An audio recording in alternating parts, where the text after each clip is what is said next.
CafeRacer conversion kit for the Triumph Trident 660.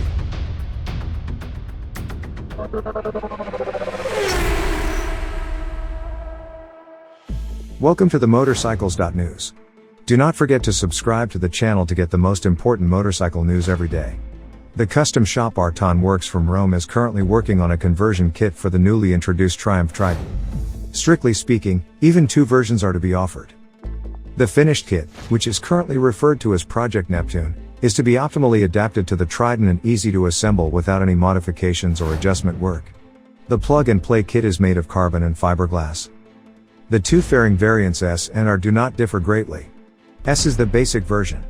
The side fairing spares the radiator, leaving it visible.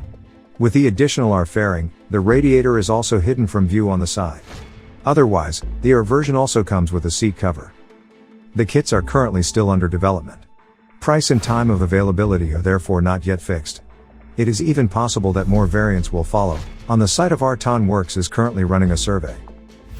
Thanks for watching. If you liked the video, I would be happy about a thumbs up. You can find more and constantly updated news on the homepage motorcycles.news/en, or in the free motorcycles.news app for Android and iOS.